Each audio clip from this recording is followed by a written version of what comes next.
The storm hit Maine like a freight train that Tuesday night, and I should have known it was an omen.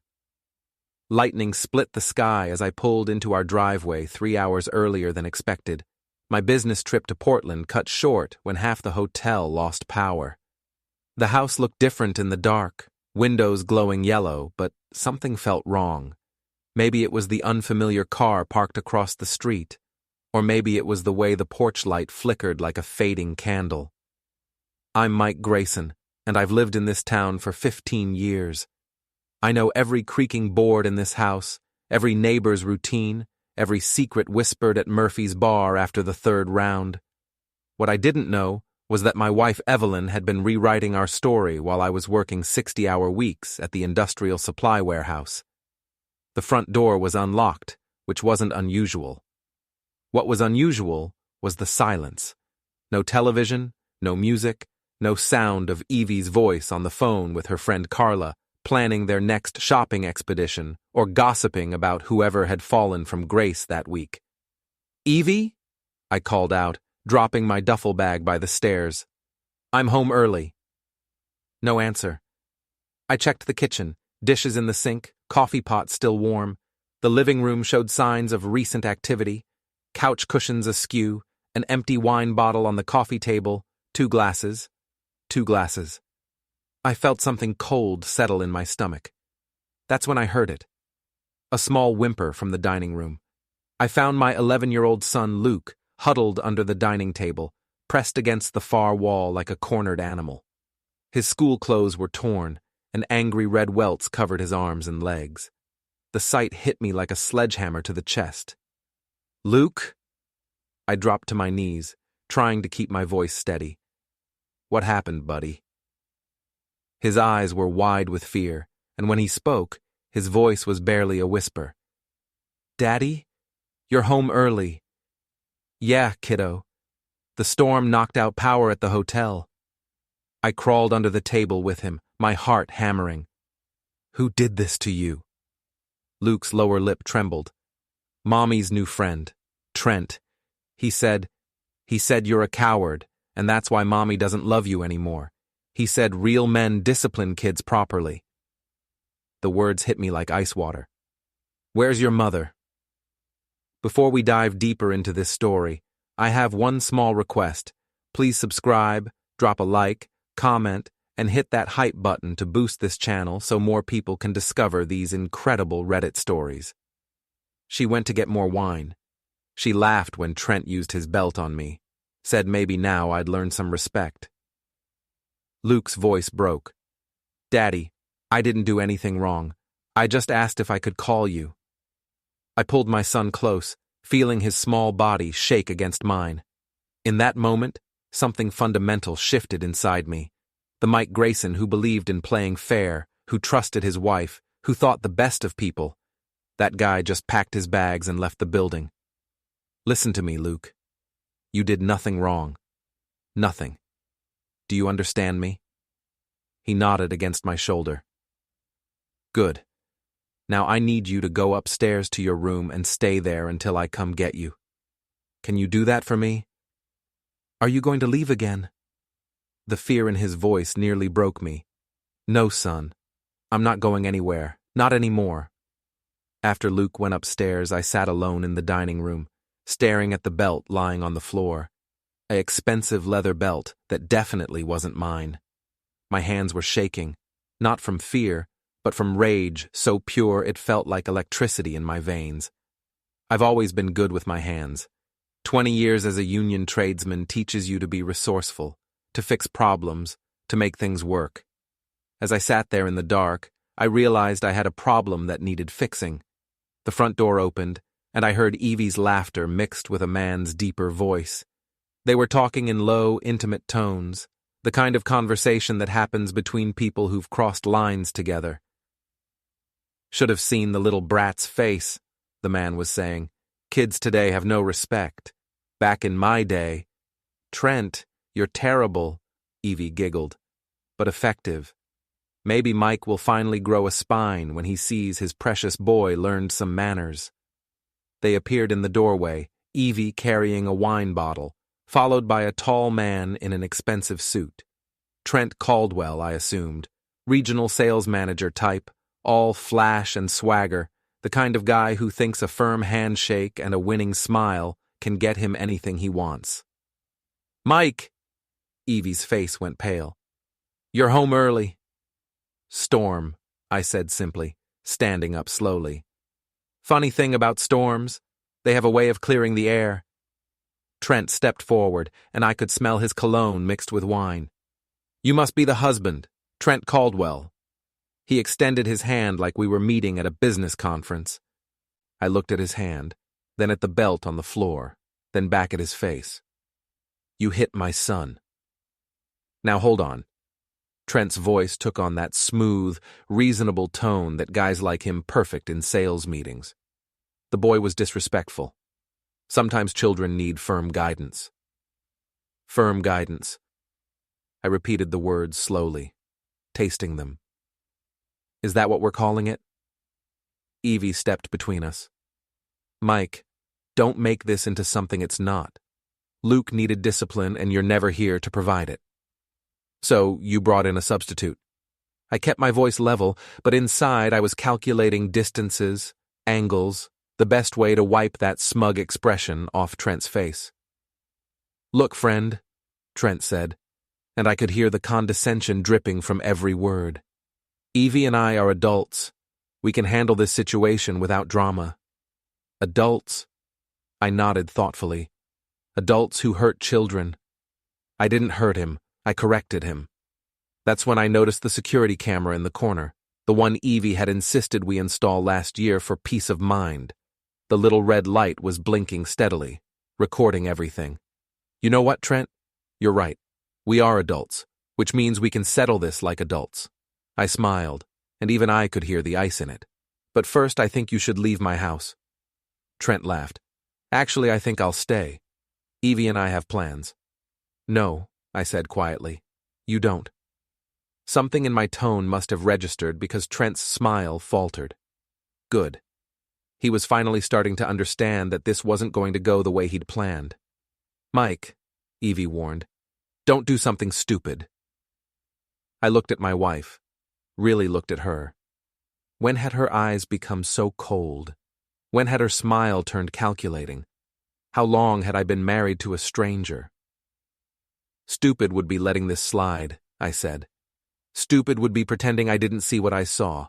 Stupid would be trusting either of you ever again." Trent puffed up his chest. "Are you threatening me?"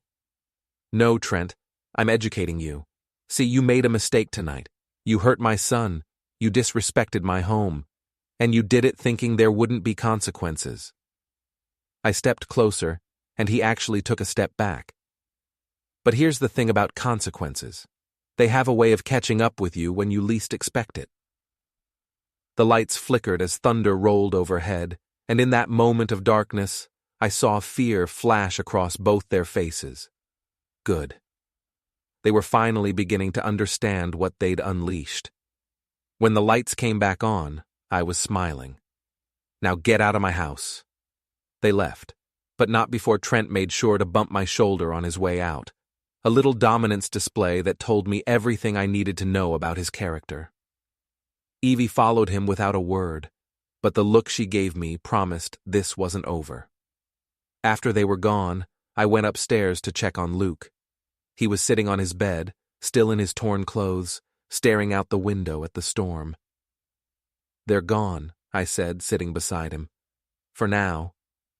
His voice was small but steady. "Daddy, are you and Mommy getting divorced?" The question hit me like a punch to the gut. "I don't know, buddy. But I know that nobody's going to hurt you again, I promise." "How can you promise that? You're not always here." He was right, and it stung. I'd been so focused on providing for my family that I'd missed the signs of it falling apart. That's going to change. Starting now. The next morning, I called in sick to work, something I hadn't done in 3 years. Instead of heading to the warehouse, I spent the day in my basement workshop, thinking and planning. The workshop has always been my sanctuary, filled with tools I understand, problems I can solve with my hands. My phone buzzed with a text from my buddy Stan. Heard you had some excitement last night. Murphy's is buzzing. Small towns. News travels faster than gossip, and gossip travels at light speed. I texted back, coffee later? Stan Rodriguez was my closest friend at the warehouse, a guy who understood that sometimes the best solutions weren't found in employee handbooks. We met at Murphy's bar around noon, sliding into our usual booth in the back corner. So, Stan said, nursing his coffee, want to tell me what really happened? I gave him the abbreviated version, watching his expression darken as I described finding Luke under the table. Son of a... Stan caught himself, glancing around the bar.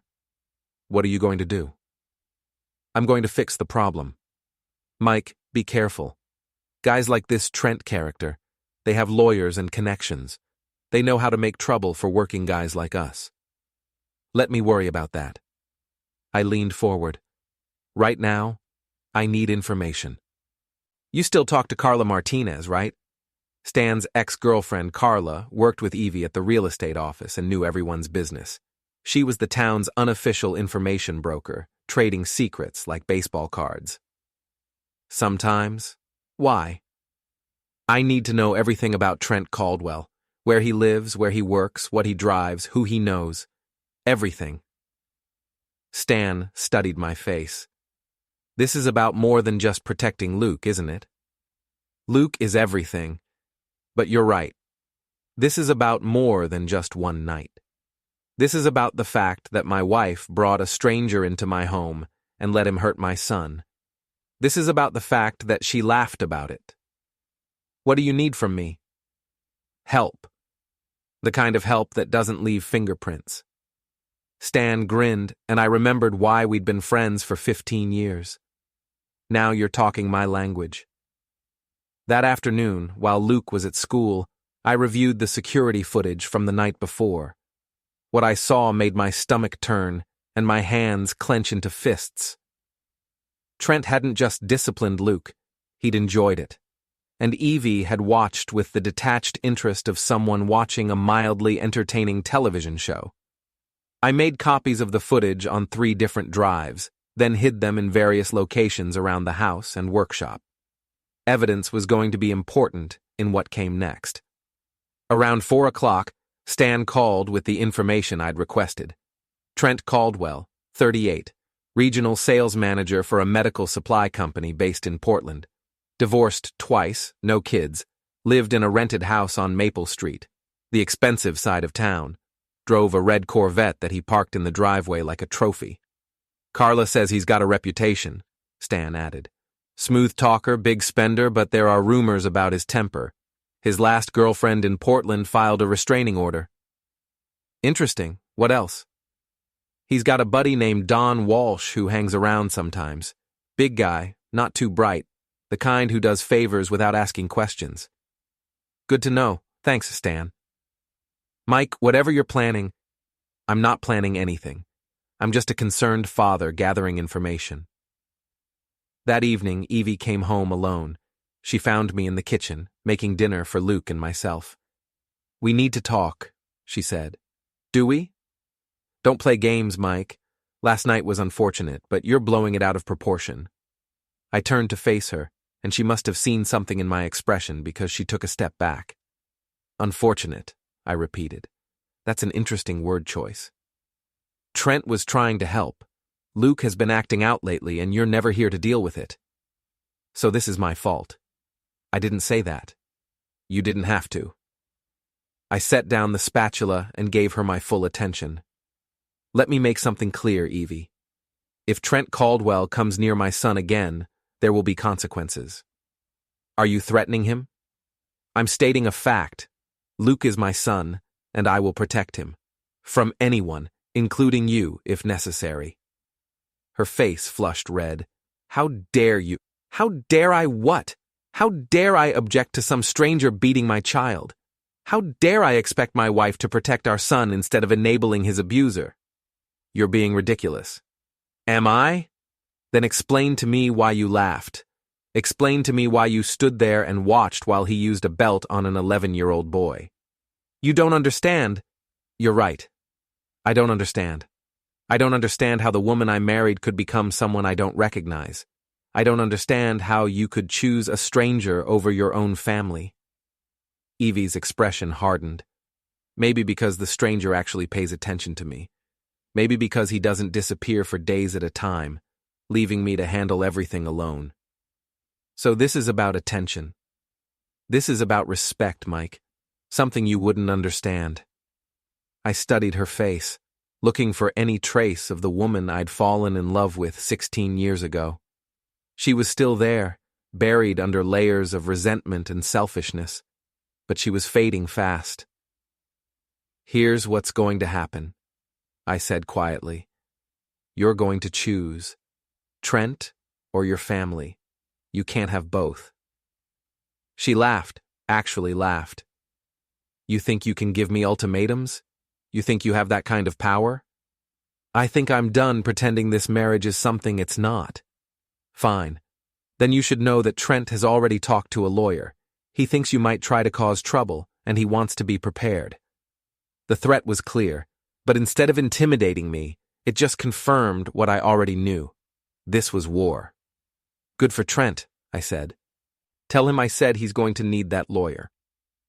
After she left to spend the night at Carla's, which we both knew was a lie, I tucked Luke into bed and sat with him until he fell asleep.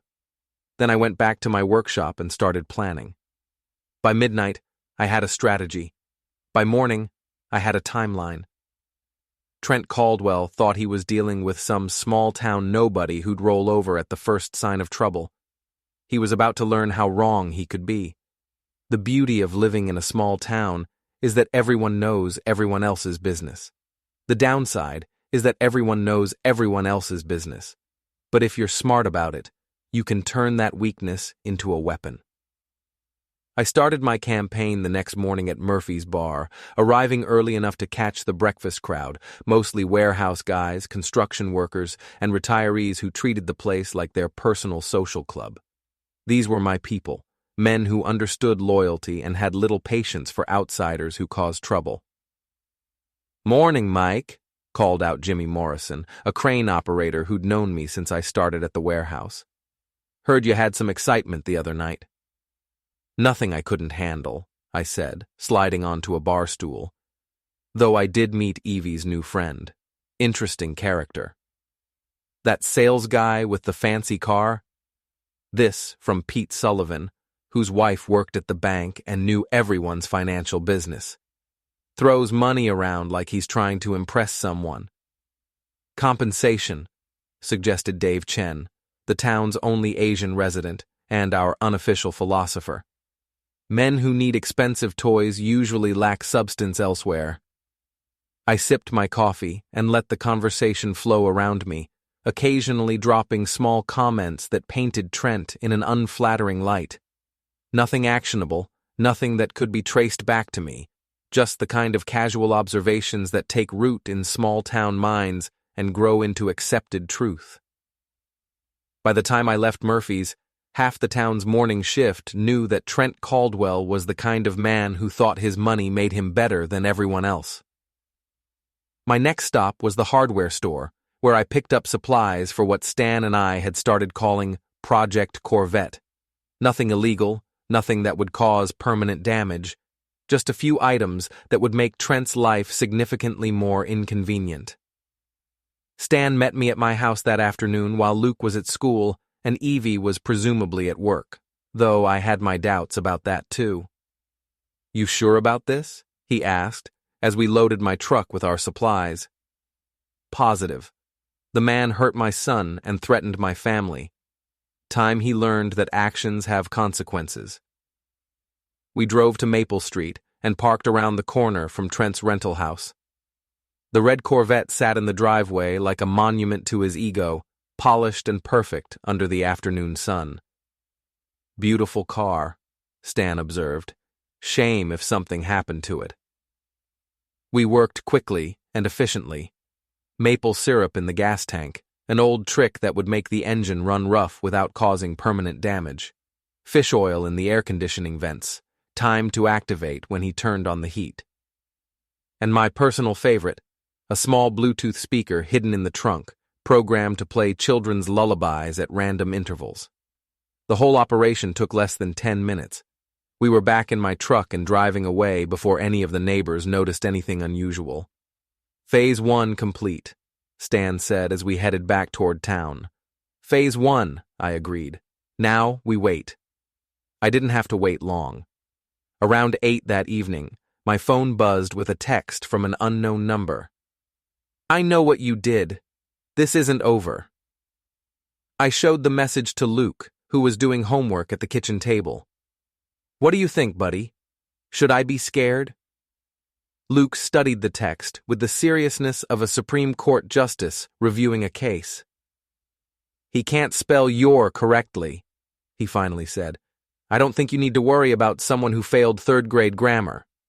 Good point. Want some ice cream? Can we watch a movie too? Absolutely.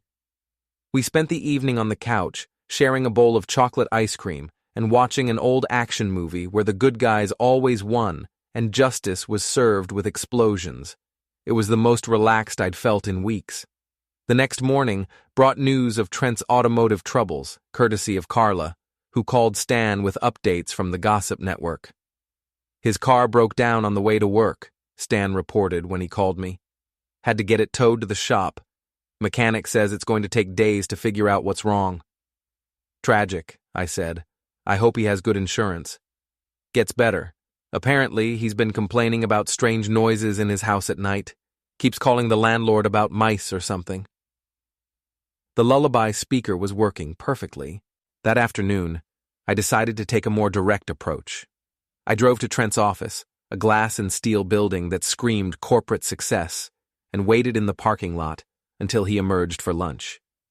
He looked like a man whose world was unraveling, disheveled hair, wrinkled suit, and constantly glancing over his shoulder as if waiting for trouble.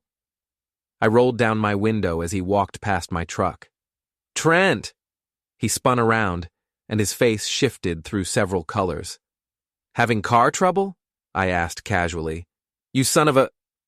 He caught himself, glancing around at his co-workers. Language, Trent. There are professionals present. He stepped closer, lowering his voice. I know you did something to my car. That's a serious accusation. Do you have any proof? I don't need proof. I know. Knowing and proving are different things. But since we're talking, here's some friendly advice. I don't want your advice. Stay away from my son. Stay away from my house. Stay away from my family. You can't tell me. I'm not telling you anything. I'm sharing information that might help you make better choices. Trent tried to stare me down, but whatever he saw in my eyes made him reconsider. He stepped back. This isn't over, he muttered. No, I agreed, but it could be. All you have to do is walk away. And if I don't, I smiled coldly.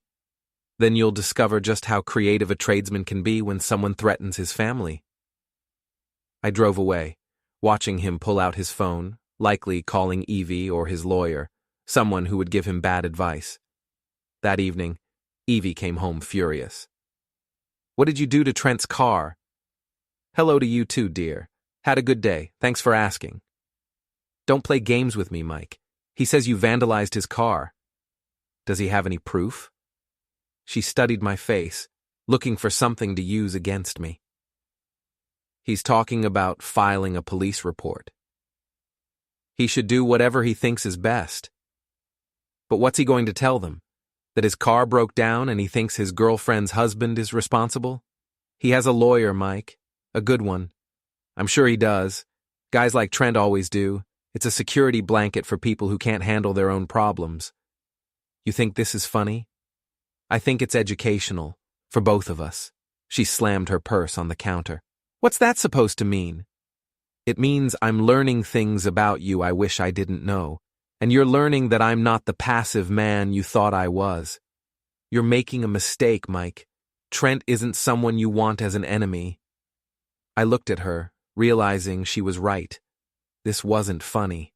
It was tragic. The woman I loved had become someone I didn't recognize, choosing a stranger over her own family. "You're probably right," I said. "But here's the thing. He made the choice to be my enemy when he hurt my son. Everything that follows is just consequences."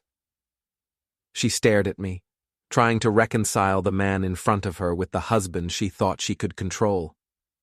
"You've changed," she said finally. "No," I replied. "I've just stopped pretending to be someone I'm not." After she left, I sat in my workshop, planning the next phase of my campaign. Trent thought lawyers and threats would intimidate me. He was about to learn that some problems couldn't be solved with money and connections. Sometimes, small-town justice doesn't come from a courtroom. Sometimes, it's dispensed in parking lots, bars, or broad daylight. I chose the public pool. It was Saturday afternoon, and half the town was there enjoying the first warm weekend of spring. Families spread out on blankets, kids splashing in the shallow end, teenagers acting cool while secretly enjoying the fun. Trent was there too, playing the role of the generous boyfriend, buying ice cream for kids, showing off his designer swim trunks and expensive sunglasses. Evie sat beside him, soaking up the attention like sunlight. I arrived with Luke, carrying a cooler and wearing my oldest pair of swim trunks, the ones with the small tear near the pocket that I'd been meaning to replace for 3 years. We found a spot near the deep end, close enough to observe but far enough away to avoid immediate confrontation. "Dad, is that him?" Luke asked quietly, nodding toward Trent. "That's him. He looks smaller than I remember. Bullies usually do in daylight." I watched Trent work the crowd, introducing himself to parents, shaking hands with the men, charming the women with his sales manager smile. He was good at it. I had to give him that. Within an hour, he'd positioned himself as the successful newcomer who was generous with his time and money. But I knew something he didn't. Small-town people are polite to your face and brutal behind your back. They were accepting his ice cream and his handshakes, but they were also filing away every detail to discuss later at Murphy's bar and the grocery store checkout line. Around 3 o'clock, I made my move. "Luke, stay here and watch our stuff, okay?" "What are you going to do?" "Have a conversation." I walked over to where Trent was holding court near the snack bar, timing my approach for maximum visibility. The conversation died as I got closer. Not because people were expecting trouble, but because everyone was curious about the dynamic between the husband and the boyfriend. "Trent," I said pleasantly, "enjoying the pool?" He turned, and I could see him calculating his options. We were in public, surrounded by families and children. Whatever happened here would be witnessed and discussed for months. "Mike," he replied, his voice carefully neutral. "Beautiful day." "It is. Perfect weather for swimming." I glanced at the pool, then back at him. "You know how to swim, right?" "Of course." "Good, that's important." The crowd around us had gone quiet, sensing undercurrents they couldn't quite identify. Evie appeared at Trent's elbow, her face tight with anxiety. "Mike, what are you doing here?" "Same thing as everyone else. Enjoying a family day at the pool with my son." "Your son," Trent said, and there was something in his tone that made several nearby parents look up sharply. "That's right, my son. You remember Luke, don't you? 11 years old, brown hair, about this tall." I held my hand at chest level.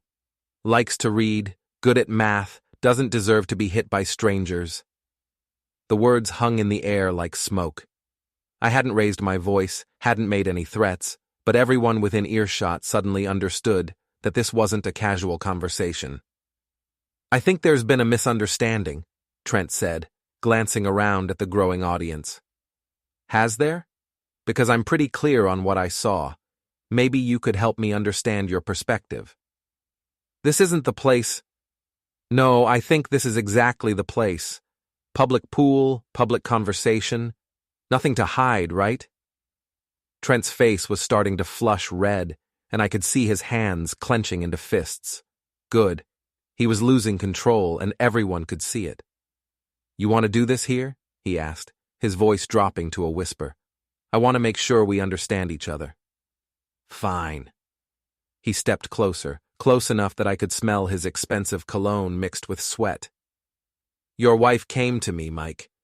She came to me because she was tired of being married to a loser who can't even control his own kid. Several people gasped. Someone's child asked loudly, Mommy, why is that man being mean? And you thought the solution was to hit an 11-year-old with a belt. I thought the solution was to teach him some respect. Respect. I nodded thoughtfully. That's an interesting concept. Want me to show you what respect looks like? Before he could answer, I put my hands on his chest and pushed. Not hard, not violently, just a firm shove that sent him stumbling backward toward the pool. He windmilled his arms, trying to regain his balance, his face a mask of shock and rage. For a moment, he teetered on the edge, and I could see him calculating whether he could recover his footing. He couldn't. Trent Caldwell, regional sales manager and part-time child abuser, hit the water with a splash that sent waves across the pool and soaked the first row of spectators. The silence that followed was broken by a child's delighted laughter, then another, then scattered applause from parents who were beginning to understand what they'd just witnessed. Trent surfaced, sputtering and furious, his perfect hair plastered to his skull, his designer sunglasses floating nearby like the wreckage of his dignity. You crazy, he started to say, then caught himself as he noticed the crowd of families watching him. Careful, Trent, I called out. There are children present. He swam to the edge of the pool and hauled himself out, water streaming from his clothes, his face purple with rage and embarrassment. This isn't over, he hissed. Actually, it is. See, here's what's going to happen. You're going to stay away from my son, stay away from my house, and stay away from my family. And if you don't, well... I gestured toward the pool. That was me being polite. The crowd was openly staring now, some of them pulling out phones to record what they sensed might be the climactic moment of the afternoon's entertainment. Trent looked around at all the watching faces, at the children who were giggling and pointing, at the parents who were whispering to each other and shaking their heads. He was a man who lived on image and reputation, and both had just taken a very public beating. Come on, Evie, he said, grabbing a towel from someone's chair. We're leaving. But when he turned around, Evie was gone. I spotted her near the parking lot, walking quickly toward her car, her shoulders hunched with embarrassment. Trent stood there for a moment, dripping and abandoned, before stalking off toward the exit. The crowd parted to let him pass, and I heard someone mutter, "Good riddance." I walked back to where Luke was sitting, trying not to smile at the scattered applause that followed me. Dad, Luke said quietly, did you just throw Mom's boyfriend in the pool? I gave him a swimming lesson. Is he going to come back? I looked toward the parking lot, where Trent was getting into someone else's car. His Corvette was apparently still in the shop, his expensive clothes clinging to his body like a second skin of humiliation. I don't think so, buddy. I think he's learned everything he needs to know. As we packed up our things, several parents came over to shake my hand or pat me on the back. Word was already spreading through the crowd, and I could see people on their phones, sharing the story with friends and family who hadn't been there to witness it firsthand. By evening, everyone in town would know that Trent Caldwell had been publicly humiliated by a warehouse worker who was defending his son. By tomorrow, it would be legend. Sometimes the best revenge is the kind that everyone can see. The fallout from the pool incident was swift and predictable.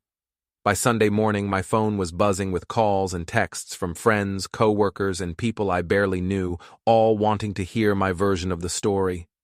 The tale had already grown in the telling. Some versions had me throwing Trent 15 feet, others had him crying as he climbed out of the pool. I let them talk.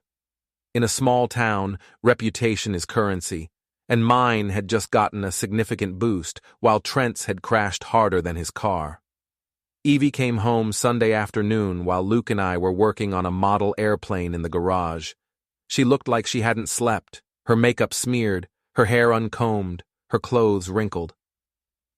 "We need to talk," she said. "Do we? Don't be smart, Mike. You humiliated him. You humiliated me." I looked up from the model plane, meeting her eyes for the first time in days. "Good. Good? That's all you have to say? What did you expect, Evie? Did you think I was going to let him hurt my son and just pretend it didn't happen? You could have handled it privately." "I tried that. He threatened to call his lawyer, remember? So I decided to handle it publicly instead." Luke glued a wing onto the fuselage, his concentration absolute. But I could tell he was listening to every word. "Trent is talking about pressing charges," Evie said. "For what? Getting wet? Last I checked, that wasn't a crime." "For assault." I laughed, and even I could hear the edge in it. "He's going to file assault charges because I pushed him into a public pool, in front of 50 witnesses who heard him admit to hitting a child? You don't understand? No, you don't understand. This isn't about Trent anymore. This isn't even about his lawyer or his threats or his wounded pride. This is about the fact that you chose him over Luke. You chose him over me. You chose him over your family. That's not... It is exactly that. You brought a stranger into our home and let him hurt our son. You laughed about it. And when I confronted him, you took his side." Evie's face crumpled, and for a moment I saw a glimpse of the woman I'd married. But it was just a glimpse. "I never meant for Luke to get hurt," she whispered. "But you didn't stop it either. Trent said he was just trying to help. Trent said a lot of things, most of them lies." She wiped her eyes with the back of her hand, smearing her mascara even more. "What do you want from me, Mike?" "I want you to choose, him or us. But you've already made that choice, haven't you?" She didn't answer, but she didn't need to. The silence said everything. "Where are you staying?" I asked. "With Carla." Another lie. Carla had called Stan yesterday, fishing for information about the pool incident. If Evie had been staying there, Carla would have already known everything. "Pack your things," I said quietly. "Take whatever you need." "Mike." "I'm done, Evie. We're done." She started to say something else, then looked at Luke, who was still focused on his model plane but whose small shoulders were tense with concentration. "Can we talk about this privately?" "No. Luke's old enough to hear the truth. Aren't you, buddy?" Luke looked up, his young face serious. "Are you getting divorced?" "Probably," I said. "Because of Trent? Because your mother made choices that hurt our family." Luke nodded solemnly, then went back to his model. "Can I stay with you?" "Always." Evie packed 2 suitcases and left without another word. I watched from the garage as she loaded her car, noting that she took her jewelry, but left behind the family photos, her books, and the ceramic vase Luke had made her for Mother's Day 3 years ago. After she was gone, Luke and I finished the model plane and hung it from the ceiling in his bedroom. Then we ordered pizza and watched old movies until he fell asleep on the couch. I carried him to his bed and tucked him in, then sat in my workshop, thinking about what came next. Monday morning brought a visit from Detective Rick Fuller, a tired-looking man in his 50s who'd been dealing with small-town drama for most of his career. "Mike," he said, settling into a chair across from my kitchen table. "Heard you had some excitement at the pool yesterday. Just a little swimming lesson." Fuller smiled. "That's what everyone's calling it. Swimming lesson." "Is there a problem, Rick?" "Well, I got a call from a lawyer in Portland. Seems his client wants to file assault charges against you." "His client being Trent Caldwell." "That's right. Says you attacked him without provocation." I poured Fuller a cup of coffee and sat across from him. "Without provocation. That's what he claims. Rick, you've got kids, right? 2 daughters. What would you do if someone hurt one of them?" Fuller sipped his coffee, studying me. "Probably the same thing you did." "Then we understand each other." "Here's the thing, Mike. I got about 15 calls from people at the pool. There's a disagreement about what happened. Oh? Seems Mr. Caldwell made some comments about your son that didn't sit well with the other parents. Something about discipline and respect. Kids today, I said. They have vivid imaginations. Funny thing about kids, they tend to tell the truth when adults are listening. Fuller finished his coffee and stood. I don't think you'll hear from Mr. Caldwell's lawyer again. Good news. Mike, can I give you some advice? Sure. Whatever you're planning, be smart. Caldwell doesn't like being embarrassed. He'll do something stupid when cornered. I'll keep that in mind. After Fuller left, I called Stan. How's the vacation? He asked. Educational. Listen, keep an ear out for anything about Trent or Evie. Word is he's not taking this well. Already on it.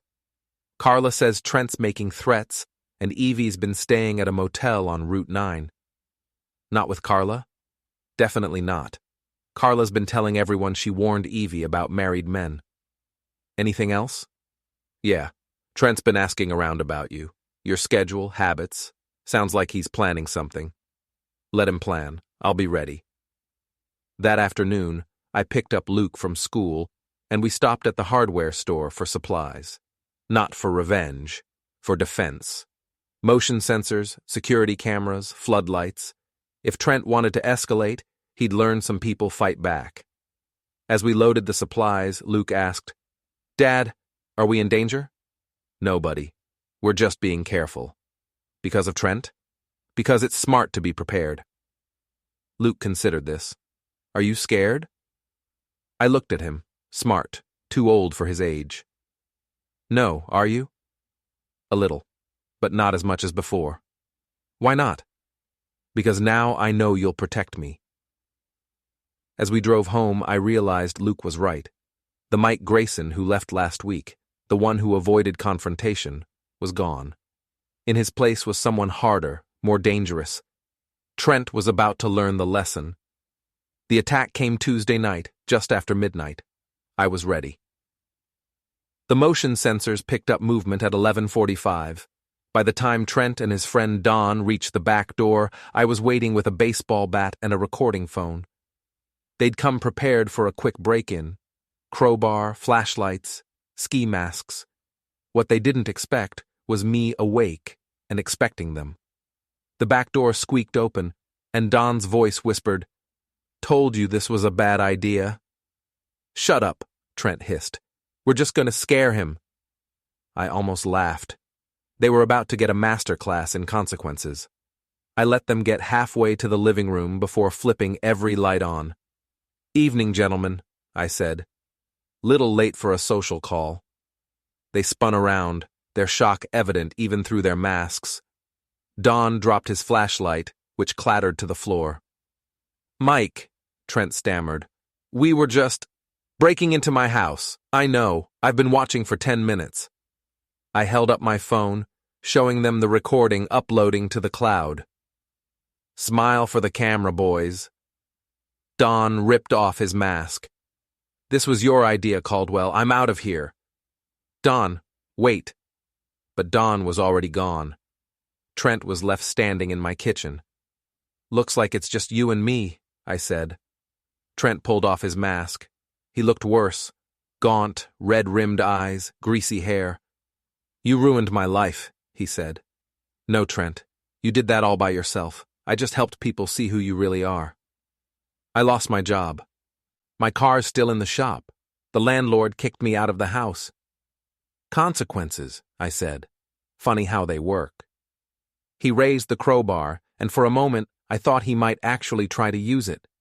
But whatever he saw in my face made him reconsider. This isn't over, he said. Actually, it is. See, here's what's going to happen. You're going to leave town, tonight. You're going to drive whatever car you came in, and you're going to keep driving until you're somewhere far away from here. You can't make me. I don't have to make you do anything. The video of you breaking into my house will make a very compelling argument to Detective Fuller. Breaking and entering, attempted burglary, criminal trespass. That's serious jail time, Trent. His face went pale. You wouldn't. Try me. We stared at each other across my kitchen, and I could see him weighing his options. He could try to fight, but he was alone, and I was on my home turf. He could try to run, but I had evidence of his crimes. He could try to negotiate, but we both knew he had nothing to offer. What about Evie? He asked finally. What about her? She loves me. I almost felt sorry for him then. Almost. No, Trent. Evie loves the idea of you, the excitement, the attention, the drama. But love, real love, means protecting the people who matter to you. It means putting their needs before your own. It means standing up for them when they can't stand up for themselves. I gestured toward the stairs, where Luke was sleeping peacefully in his bed, safe and protected. You hurt my son. Evie let you hurt my son. That's not love. That's selfishness, and I'm done being selfish people's victim. Trent looked around my kitchen one last time, taking in the family photos on the refrigerator, the school artwork taped to the cabinets, the evidence of a life built on something more substantial than money and image. I could have given her everything, he said. You gave her nothing that mattered. He dropped the crowbar and walked toward the back door, his shoulders slumped in defeat. At the threshold, he turned back. You think you've won? I think I've protected my family. That's all that matters. After he left, I called Detective Fuller and sent him the video. Then I made myself a cup of coffee and sat at my kitchen table, watching the sun rise over the town where I'd lived for 15 years. Around 7, Luke came downstairs in his pajamas, rubbing sleep from his eyes. Morning, Dad. Did something happen last night? Just some uninvited guests, nothing to worry about. Was it Trent? It was, but he won't be bothering us anymore. Luke poured himself a bowl of cereal and sat across from me. What about Mom? It was the question I'd been dreading, the one I didn't have a good answer for. I don't know, buddy. She has to decide what she wants. Do you think she'll choose us? I looked at my son, really looked at him. 11 years old, too smart for his own good, asking the hard questions that adults spent their lives trying to avoid. I think she'll choose what makes her happy, I said finally. And I don't think that's us. Luke nodded solemnly, processing this with the acceptance that children show when adults finally tell them the truth. That's okay, he said. We'll be fine by ourselves. Yeah, buddy, we will. Later that morning, Detective Fuller called to tell me that Trent had been arrested trying to leave town. The video evidence was compelling, and combined with witness statements from the pool incident, the district attorney was confident about getting a conviction. He's looking at serious time, Fuller said. Breaking and entering, attempted burglary, criminal trespass. His lawyer's already talking about a plea bargain. What kind of plea? 5 years, probably serve 3. Plus, he'll have to stay away from you and your family permanently. Good. Mike, there's something else. Your wife came to see me this morning. I felt my stomach clench. Oh? She wanted to know if she could get the charges dropped. Said it was all a misunderstanding, that Caldwell was just trying to talk to you. What did you tell her? I told her that the state presses charges, not victims, and that attempting to interfere with a criminal investigation is a crime itself. How did she take that? Not well. She left pretty upset. After Fuller hung up, I sat in my workshop, thinking about the woman I'd married 16 years ago. Somewhere along the way, she'd become someone I didn't recognize, someone who would choose a criminal over her own family. But that was her choice to make. Luke and I spent the afternoon installing the new security system, turning our home into a fortress that would keep us safe from whatever came next. As we worked, neighbors stopped by to offer help, to share gossip, to make sure we were okay. Mrs. Mallory from next door brought us a casserole. Stan came by with beer and stayed for dinner. Even Detective Fuller stopped by to check on us, though he called it a routine follow-up. By evening, our house was filled with the sounds of friendship and community, the kind of support that small towns provide when one of their own is threatened. As I tucked Luke into bed that night, he asked, "Dad, are we the good guys or the bad guys?" "What do you think?" "I think we're the guys who protect each other." "That's right, buddy, that's exactly right." I turned off his light and went downstairs to my workshop, where I sat among my tools and thought about justice. Not the kind dispensed in courtrooms, but the kind that happens when ordinary people decide they've had enough. Trent Caldwell had learned that some people fight back when you threaten their families. Evie had learned that choices have consequences, and that loyalty can't be bought with excitement and attention. And I had learned that sometimes the only way to protect the people you love is to become someone they can count on, even when that someone is harder and more dangerous than you used to be. Outside, the Maine wind whistled through the trees, and somewhere in the distance, a train whistle echoed across the darkness. But inside our house, Luke slept peacefully, safe and protected, and that was all that mattered. The story was over. The good guys had won.